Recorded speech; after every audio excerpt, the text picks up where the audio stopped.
Now, democracynow.org, The War and Peace Report. I'm Amy Goodman. We end today's show with Juan Felipe Herrera. He recently began his term as the 21st Poet Laureate of the United States.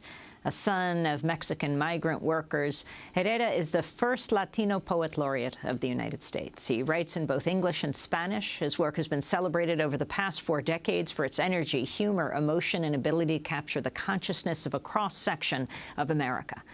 In announcing Juan Felipe Herrera's appointment as Poet Laureate, the Librarian of Congress, Director James Billington, said, quote, "I see in Herrera's poems the work of an American original, work that takes the sublimity and largesse of leaves of grass and expands upon it. His poems engage in a serious sense of play and language and an image that I feel gives them enduring power.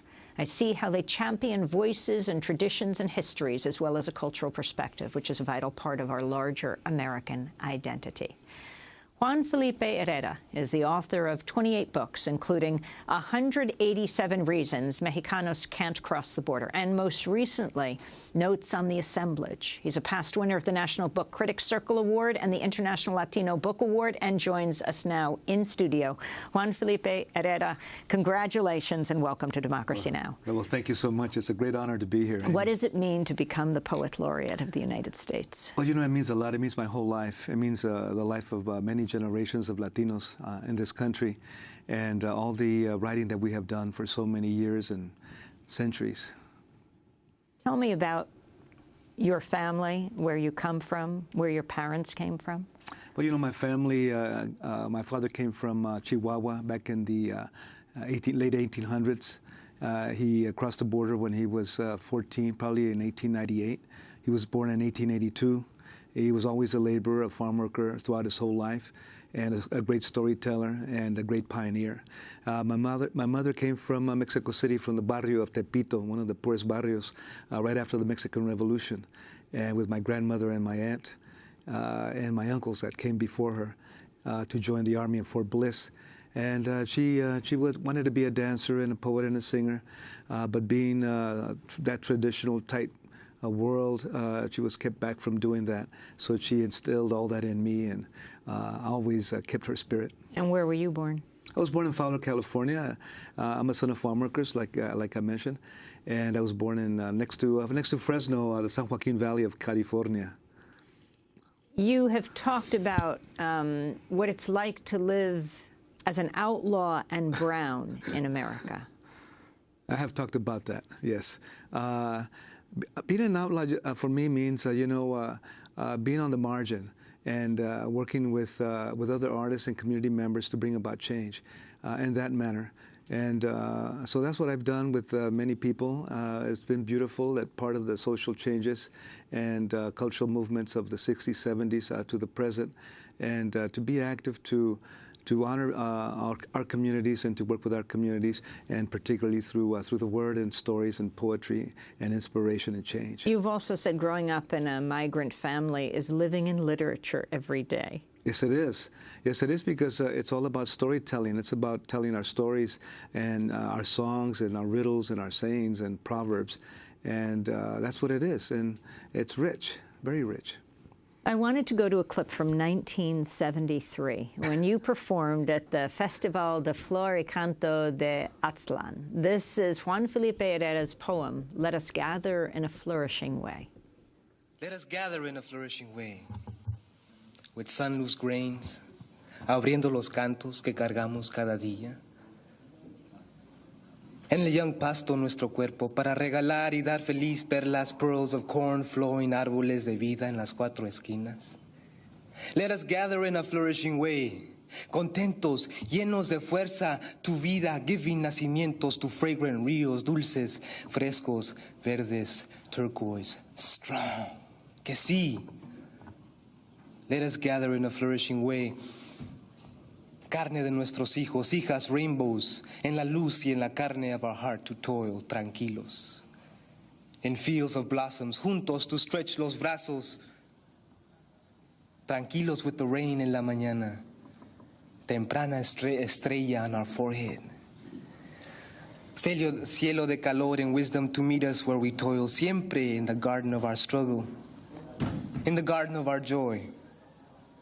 Let us offer our hearts a saludar our águila rising freedom, a celebrar woven brazos, branches, ramas, piedras, nopales, plumas, pueblos, piercing, bursting, ripe mariposa fields and mares claros of our face. To breathe todos en el camino, blessing the seeds to grow, to give. Maizlán, amerindia, en las manos de nuestro amor. Juan Felipe Herrera, reading his poetry in 1973.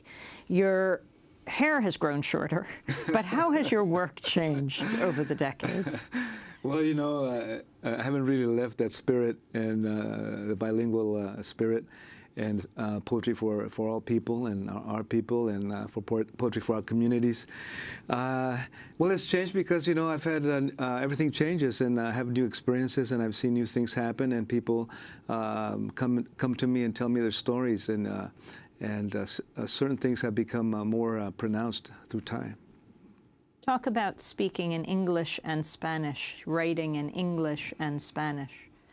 Well, it's a beautiful thing. You know, we have many languages in this nation, and we also have fronteras living on these things called the borders, on the border.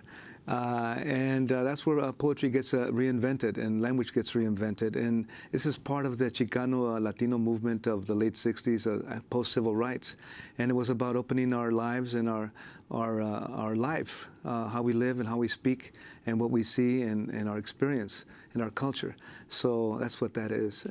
On September 26, tens of thousands of people marched to mark the first anniversary of the disappearance of 43 students from the Ayotzinapa Rural Teachers College in Guerrero, Mexico, to demand answers in the case. The students disappeared after coming under attack by local police. We recently had the mothers of two of the students, Jorge Antonio Tizapa Lejideño and Cesar Manuel Gonzalez Hernandez, on the show. The mothers had attempted to meet with Pope Francis during his recent U.S. visit, but were unsuccessful. I asked Hilda Hernandez Rivera, mother of Cesar, what support she had hoped to receive from the Pope. I know that there are a lot of people who have a lot of need and are requesting his support, but we are looking for our sons alive. We're looking for live people. We're not asking for any sort of material support. Imagine, as a parent, the sort of anguish that we feel, wondering what's happening to our sons, whether they've eaten, whether they're sick. You know your children. Well, unfortunately, we couldn't meet with the Pope, but we know that God sees all, and God knows we're looking for our sons. And we hope that there'll be a miracle and that soon we will have them home. Juan Felipe Herrera, you wrote a poem about Ayotzinapa, about the missing 43 young men, and it's in your latest book. Yes, yes, I did. When I heard about this news and felt it, and I saw the students mobilizing in Mexico City and throughout Mexico, I was very inspired to write. And I felt so much that I had to pour it out in this poem. Ayotzinapa, for the students, for Mexico, for the world. From Ayotzinapa, we were headed toward Iguala to say to the mayor that we wanted funds for our rural school for teachers. It was a protest for our school, that is all. Rural teachers, nothing more, nothing less. We were protesting for funds, that is all. That is all. We were surrounded by police and their cronies. They fired their guns, they burned us, they dismembered us. In trash bags they threw us into the river, yet we continue. Yet we march from here, from the bowels of Mexico, this river that floods all the schools and all the universities and all the floors of the emperor's palaces. We continue at 24 years of age. We make way through the massacre, here from where we were born and from where we died, toward all the cities in the world, toward all the students and teachers in the world, demonstrating on all the streets, sprung open, incandescent. No one knew it, no one saw it. we are leaving this number, 43, for you.